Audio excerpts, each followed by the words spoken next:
Hello friends, तो कैसे हैं आप सब। तो आज के वीडियो में हम बात करेंगे मध्य प्रदेश में हुए कफ सिरप डेथ इंसिडेंट के बारे में। ये इंसिडेंट कैसे हुआ, इसके क्या कॉजेज़ थे और इस इंसिडेंट के बाद क्या एक्शन लिए गए और क्या इश्यूज जो कि इस पूरे ट्रेजेडी को लीड किए, सारी चीज़ों को इस वीडियो में, आज के इस वीडियो में हम कवर करेंगे। सो मेक श्योर दैट हमारे साथ वीडियो में बनी रहिएगा।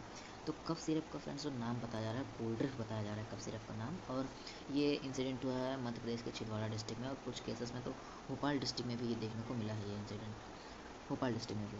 अब इस पे क्या हुआ कि कुछ चिल्ड्रंस, अबाउट 16 चिल्ड्रंस, अभी तो डेटा के अंदर बताया जा रहा है कि 16 चिल्ड्रंस की डेथ हो गई है इस कफ सिरप को कंज्यूम करने के बाद, कंटेमिनेटेड कफ सिरप को। और तो अभी आप वीडियो में आगे बने रहिए, अभी आपको आगे की जानकारी समझ में आएगी। अब हम थोड़ा सा इसके बैकग्राउंड को देखें तो कैसे ये डेथ हुई। तो छिंदवाड़ा डिस्ट्रिक्ट है मध्य प्रदेश रीजन का, इसी डिस्ट्रिक्ट में सारी चीज़ें हुई हैं। विक्टिम ये मोस्टली चिल्ड्रन थे जो कि 10 ईयर के कम से थे या फिर 11 या 12 ईयर के थे। सिर्फ का नाम कोल्ड ड्रिंक्स, मैंने आपको पिछले बताया था। कॉजेस ऑफ डेथ क्या थे, किडनी फेलियर हो गई कंजम्पशन करने के बाद, इस सिरप को कंजम्पशन करने के बाद किडनी फेलियर देखने को मिल रहा है उन 10 ईयर से कम वाले चिल्ड्रंस में।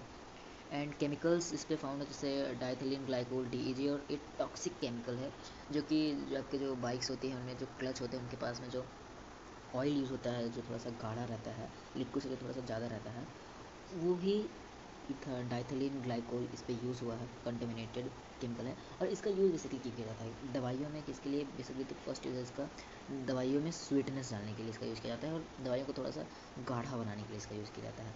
तो इसी की वजह से ये सारी चीज़ें घट रही हैं, क्योंकि एक केमिकल यूज़ है बहुत ही हार्मफुल, डाइथिलीन ग्लाइकोल। तो केमिकल का मैंने अभी आपको बता दिया, वीडियो में आगे नहीं रही, आपको और जानकारी समझ में आएंगी। देखते हैं की फैक्ट्स क्या निकल के आते हैं। तो जैसे 16 चिल्ड्रंस की अभी तक डेथ बताई जा रही है लेटेस्ट अपडेट के हिसाब से, और डाइथिलीन लेवल जो है वो 500 टाइम्स हायर था सेफ लिमिट से। आप समझ सकते हैं ना, 5 टाइम्स ना 50 टाइम्स, सीधा 500 टाइम्स हायर था सेफ लेवल से। तो कितना ये हार्मफुल होगा आप इस पर गेस करिए।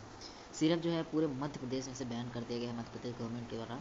एंड 100 ऑफ बॉटल जो थे इसको सीज कर लिया गया है फंडामेंटल FDA अथॉरिटीज़ द्वारा, और केमिकल इन्वेस्टिगेशन शुरू कर दी गई है। तो ये की फैक्ट्स और कुछ रिसेंट एक्शन हैं जो कि MP गवर्नमेंट में लिए हैं।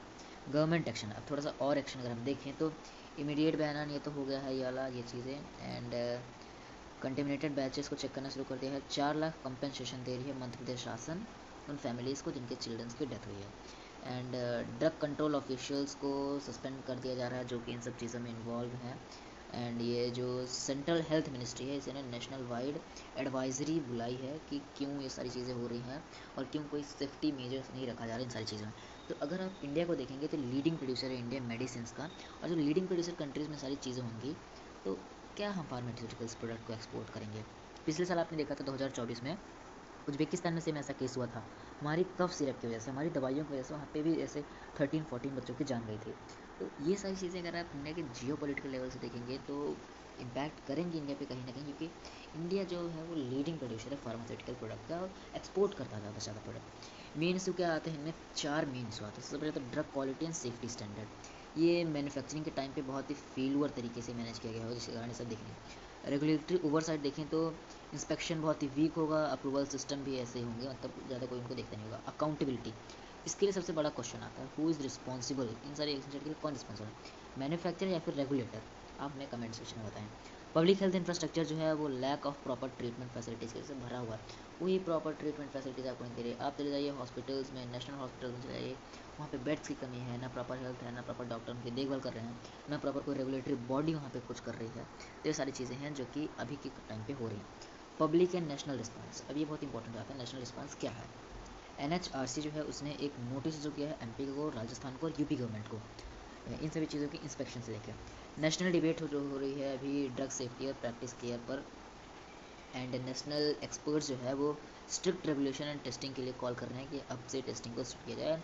Women concern over medicinal quality, ये सारी चीज़ें बढ़ रही हैं, क्योंकि अब ये जो कोल्ड ड्रिफ्ट नाम के कफ सिरप है इसको तो खैर बैन कर दिया है मध्य प्रदेश शासन ने, मध्य प्रदेश में, और इससे अभी तक 16 चिल्ड्रंस की जान गई है। तो ये बहुत ही इंपॉर्टेंट हो जाता है।